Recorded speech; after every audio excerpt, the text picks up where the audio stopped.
Update. My 31 female best friend 32 female is telling me that my boyfriend 34 male cheated with her, but it says that she's lying.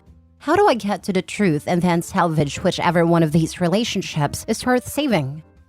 Original post. I've been best friends with Becca since 2010. We were college roommates, and then after we graduated, we still lived together up until I moved in with my boyfriend Nate in 2019. One thing about Becca is that she's always had a drinking problem for as long as I've known her. And she's done stuff while drunk that has sometimes caused problems in our friendship. She does try to stay sober, but every few years something will happen to make her start drinking again, which is what happened earlier this summer. So last Saturday, Becca called me because she was drunk somewhere and needed a ride home. I couldn't go pick her up because I had flu and I was in cold medicine, so Nate went to get her instead. A couple of days after that, I started noticing that Nate was being weird with his phone. Normally, he leaves it out on a coffee table if we're watching TV or whatever, but he started putting it face down, so I couldn't see what notifications he was getting. My first thought was that he was trying to plan a surprise. And because of the timing, I thought that maybe Becca was helping him. Yesterday, I saw Becca. I told her that Nate was being sneaky all of a sudden and asked her if he said anything about maybe proposing soon. She asked me if I looked through his phone, and I said no. Becca started crying and told me that she and Nate hooked up in his car that night that he came to pick her up. Her excuse was that she was really drunk and didn't fully know what she was doing. She said she'd been texting him since, telling him that he needed to tell me what happened or else she was going to. I asked Becca to show me the texts, but they were all in the app Signal, which deletes messages after a day. So all I could see was that she and Nate had a chat thread, but nothing that they said. I told her to text Nate in front of me so I could see what he said. And she did, but we got no read receipt and so no response at all. So it didn't prove anything. I asked Becca if she was sure she wasn't so drunk that she maybe imagined it or thought a dream was real. And she absolutely lost it on me. And said that she knows that she's horrible when she drinks, but that she's not freaking delusional and she doesn't make things up. She said that I could believe her or not and it's my choice, but she was telling me the truth. And just said I needed to go home and talk to Nate.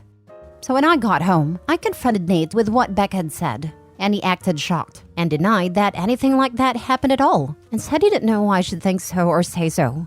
He said that he had just given Becca a ride home, and the only thing that happened was that they talked about how he and I had been together for a long time and how we should get married already. He admitted they were talking on Signal the next couple of days, but he said that it was about exactly what I thought, that he was asking her about engagement rings and what kind of proposal I would want. Nate replied to Becca's message from before, asking her if she made up a story about them hooking up to not ruin the surprise about his proposal. And she texted him back that there was no proposal and to stop playing dumb. So then Nate called her pretending like I wasn't in the room and told her that she needed to stop whatever she was trying to do because we were on the verge of breaking up and he'd rather just have the surprise be ruined.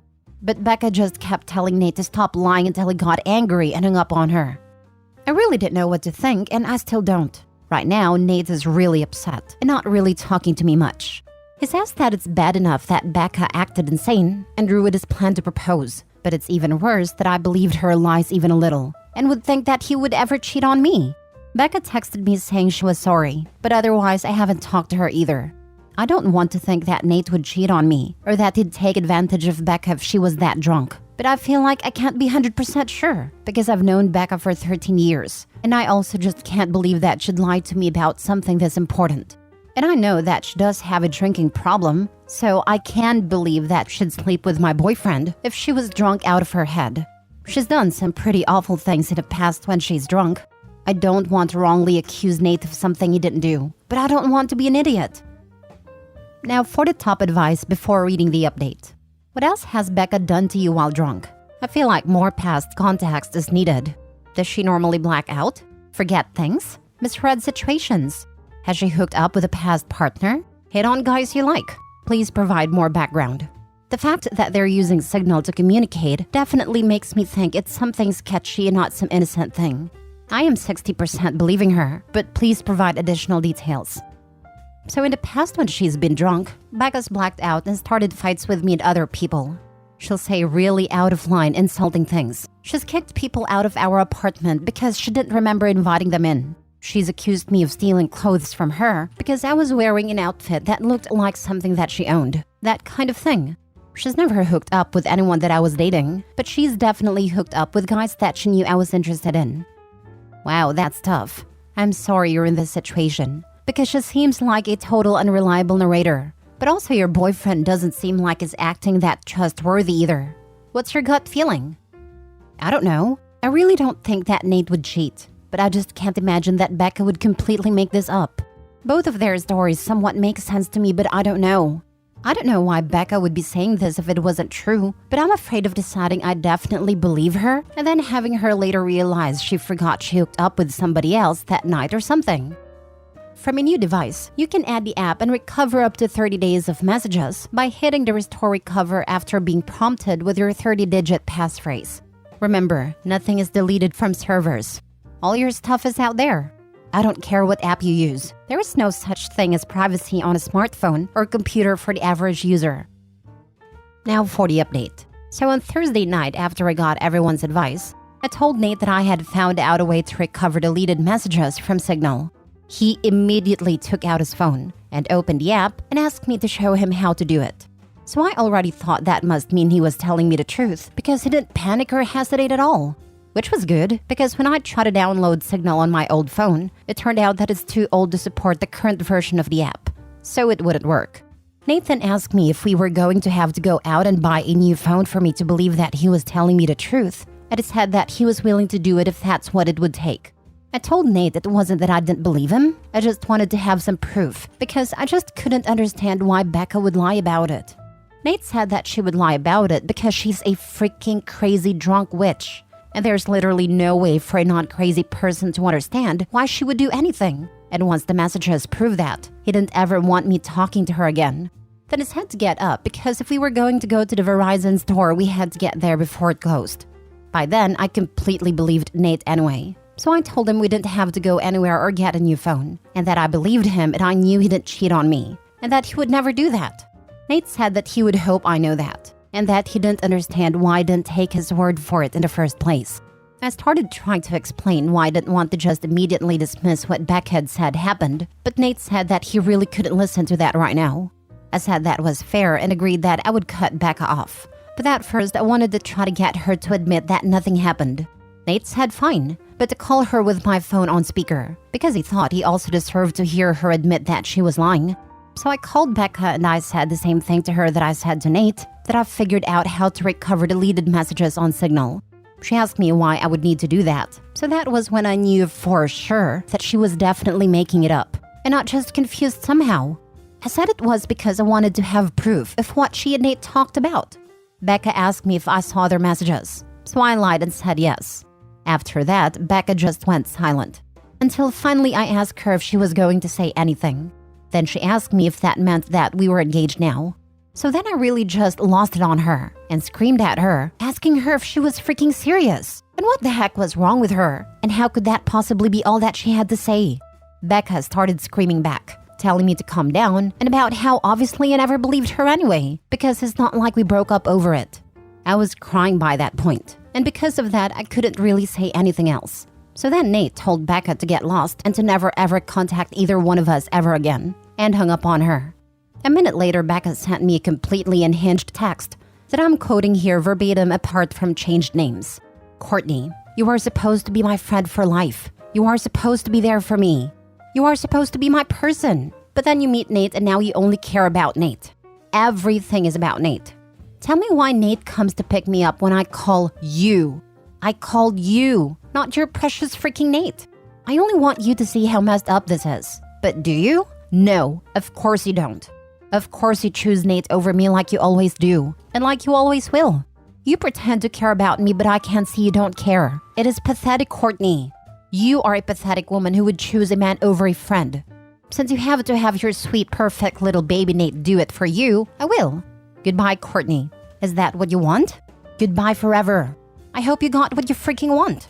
There were the 3 dots after that showing she was still typing more, but I blocked her before she sent it.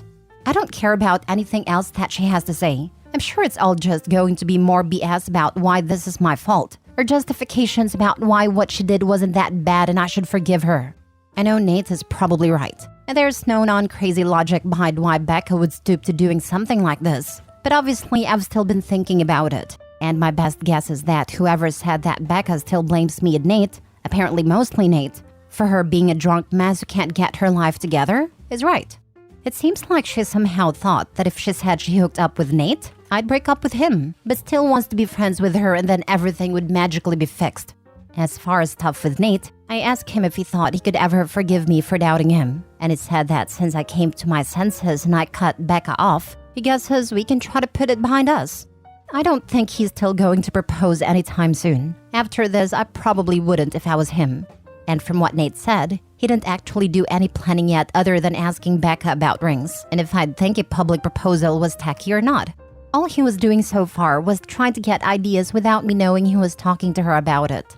So just based on that, I think probably it's not going to happen for a while if it still does at all. Also, thanks to everyone for the advice and support. I know I didn't respond to many comments, but I really did appreciate everyone who cared enough to want to help. Wow, this is a perfect example of how drugs and alcohol affects behavior and logical thinking. BFF thought admitting to sleeping with your serious boyfriend would result in a positive or a win for her. Sorry this is going to delay your future with Nate, but hopefully with a bit of time behind you, everything will be back on course. Maybe invest in some security devices like cameras and rape alarm in case Becca approaches. I'm guessing you haven't seen the last of her. I'm sure she won't just go away. I'm already expecting her to try to get our other friends to get in the middle of everything as soon as she figures out she's actually blocked. And I'm not just ignoring her. I hope she won't try to do anything else, but I guess at this point I really can't know with her. I'm hoping things are okay with Nate. I think in a while they will be. I would get out ahead of that. Message your mutual friends and explain the basics of what happened. Tell them you're not asking them to take sides or cut her off, but you expect that she will try to get to you through them and you're asking them to respect your decision to end that friendship. I have something like that drafted. I just know that once I send it, everyone is going to want to talk to me about it. And I'm just not looking forward to it. I'll do it pretty soon though. It sounds like you are the most patient one of her friends regarding her drunken mishaps. I'm sure your other friends will be on your side once you explain her lies. Had you been pressuring Nate to propose at all? Not even. We've talked about it a little just because I'm getting into my 30s and whatever, but to be honest, getting married isn't even that big a deal to me. Or to Nate either, I don't think. I actually somewhat have the impression that Becca bringing it up made Nate think that I had said something to her. So that's why he decided to ask now. But obviously this doesn't seem like the best time for conversation about it. So that's just my feeling.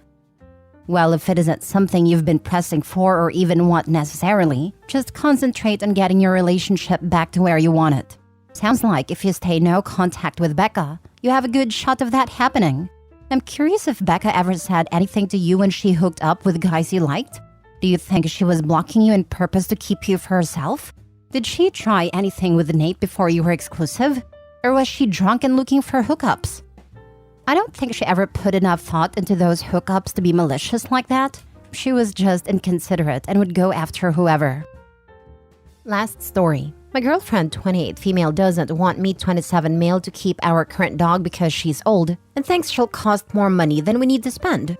How can I respectfully tell her I'm not getting rid of the dog? Me and my girlfriend have been dating for 6 years. I brought a dog into the relationship who was 5 years old at a time. The dog is currently 11.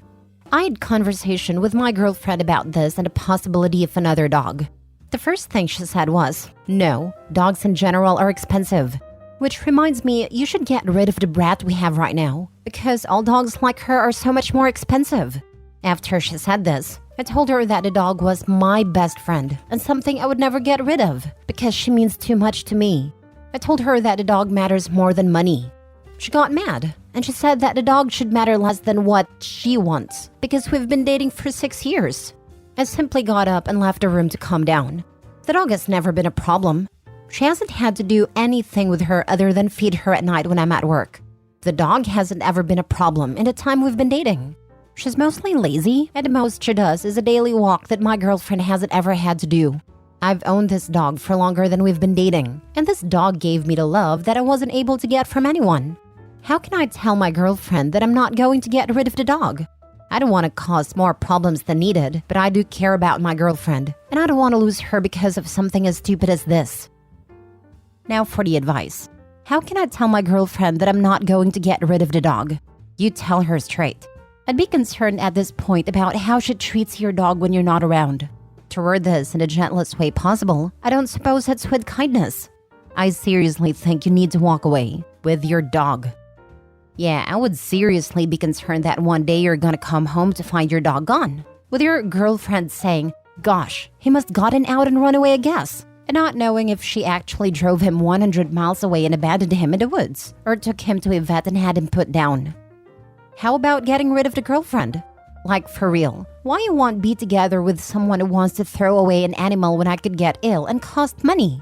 What will happen when you get ill and cost her money? Or a child?